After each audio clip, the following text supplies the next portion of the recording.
শিক্ষাকে আর খরচের খাত হিসেবে নয়, বরং রাষ্ট্রের প্রথম বিনিয়োগ হিসেবে দেখবে সরকার।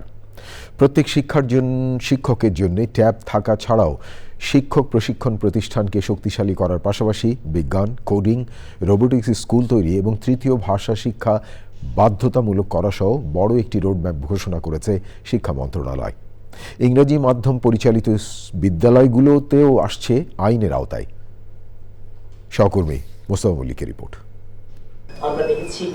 শিক্ষা মন্ত্রণালয়ের সভাকক্ষে দ্বিতীয় কর্মদিবসে সংবাদ সম্মেলনে 3 ধাপে 36 মাসের কর্মপরিকল্পনা ঘোষণা করেন শিক্ষা প্রতিমন্ত্রী। আমাদের অগ্রাধিকার হবে শিক্ষক প্রশিক্ষণ প্রতিষ্ঠান শক্তিশালী করা, free wifi, multimedia classroom, 1 teacher 1 tab. আমরা এটাকে গ্যাজেট প্রজেক্ট বানাবো না, আমরা এটাকে বানাবো শিক্ষণ শেখার অপারেটিং সিস্টেম। বাংলা ও ইংরেজির পাশাপাশি পর্যায়ক্রমে তৃতীয় ভাষা যেমন আরবি, চীনা, জাপানিজ, ফরাসি, যেগুলো শ্রম বাজারে এবং উচ্চশিক্ষার চাহিদা বিবেচনায় আমরা নির্ণয় করব। শিক্ষামন্ত্রী বলেন, মন্ত্রণালয়ের দুর্নীতি কমাতে সবকিছু সিস্টেমে আনা হবে। কারিকুলাম পরিবর্তন নয়, বরং পরিমার্জন করা হবে বলেও জানান তিনি। আমরা কারিকুলাম রিভিউ করব এবং যেখানে যা পরিমার্জন করা প্রয়োজন সেটা আমরা করব।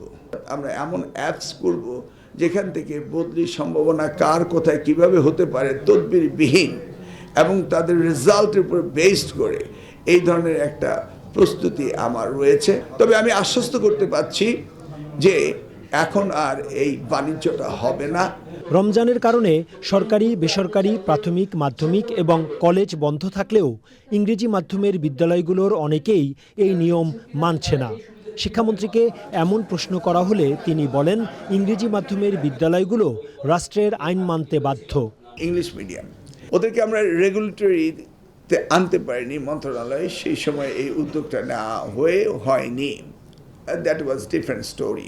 এবার আমার সাথে প্রতিমন্ত্রীর কথা হয়েছে যে আমরা ইংলিশ মিডিয়াম স্কুলগুলো কিভাবে আমাদের রেগুলেটরি আন্ডারে আনা যায় সেই ব্যবস্থা আমাদের নিতেই হবে। আইনত একই রাষ্ট্রে অন্য কোনো পদ্ধতি থাকে না। আরেক প্রশ্নের জবাবে শিক্ষামন্ত্রী বলেন, শিক্ষা প্রতিষ্ঠানগুলোকে ডিজিটাল করার পাশাপাশি মাল্টিমিডিয়া শ্রেণীকক্ষ স্থাপন ও আগের সরকারের গুরুতর আর্থিক অনিয়মের যে অভিযোগ রয়েছে তা খতিয়ে দেখবে সরকার।